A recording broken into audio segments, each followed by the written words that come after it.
মালিক শাহ তাড়াতাড়ি ডাক দাও, তাড়াতাড়ি তোমার বেলায়েতের আত্মান বাড়াই দাও, এই যা চলা ব্যাগ গুণরে তুই কিনারা ধরাই দাও। দর করে হন না সুবহানাল্লাহ। আল্লাহর ওলি হলো দূরে বলে হাসে বলে কিছু নাই, হন ও কিছু নেই। আর মালিক শাহ বাবা রহমতুল্লাহ আলাইহির দরবারত অনেক পাগল, অনেক মজনুন, অনেক অসহায় ব্যক্তি যেতেন, তারা সফল হয়ে ফিরে আসতেন। ঠিক না? দর করে হন না, ঠিক না? আবার কেউ বিয়াদবির নিয়তে যাইলি ইতে জীবন শেষ, হাসিরাত দুনিয়া ওয়াল আখিরা, বেগিন বরবাদ। ঠিক না? ওই সকরিয়ের তুমি বলো বড় মোহতম সাপ গিয়ে দে মালিক শাহ বাজির দরবারত গেড়ত গিয়ে যাওয়ানোর পরে মনে মনে কি আল আসিল দি যাবে, নিয়ত আসিল দি হতে আজিয়ার মালিককে বলার বন্ডামির বিরুদ্ধে আয় প্রতিবাদ বুঝুম। আর যদি প্রশ্নের উত্তর দিতে পারে তাহলে বুঝুম দে মালিককে বলাতে কিছু আছে, আইও মুড়ি দইম।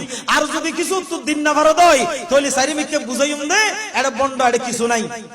বড় মতম সাপ এলম গটগড়াত দে ফটফড়াত দে ইল্লে উতুরাইর বটবড়াই বল হদ ফরি জাগে তো হদুন ইল্লে বড় এলমদার মুফতি সাহেব হদুন আছে না নাই? ডর করে হন আছে না নাই? এনে বল হদ ধরি উতুরাই ফরি যাতে ইল্লে হদুন এলমদার আছে। এই যে কিয়ামত পর্যন্ত মিলাদুন নবী দাহিন না বাড়ি বহর বল হদ ধরি এলমের গটগড়াত দে আছে না নাই? কিয়ামত পর্যন্ত আল্লাহর ওলি হলো বেলায়েত দাহিন না বাড়ি বহর দে এলমের গটগড়াত দে ইল্লে হদুন আছে না নাই? ডর করে হন আছে না নাই? কোন মার জন্ম নুয় হই রে মোনাজারা ডাক দিয়ে রে ইবে এখন গত্তর ভিতরে, ইঁদুরের গত্তর ভিতরে, সাফর গত্তর ভিতরে, ইয়ালোর গত্তর ভিতরে ঢুকি গিয়ে দিলে হদর আছে না নাই? এলে মতম সাহেব গিয়ে আর মালিক শাহ বাজি জানে না জানে ব্যাগ গুনে হদে এই ব্যাগ গুন বইউ মালিক শাহ বাজির জিকির আছিল আল্লাহ বাজি গরি গরি জিকির দিত ইবা আল্লাহু আলাম রাসূলু মালিক শাহ বাজি কিল্লে দিয়ে উজুর জানে। সাধারণ মানুষ এত ভিতরে ডিপলি চিন্তা গরিবের, ডিপলি অনেক নজর দিবের।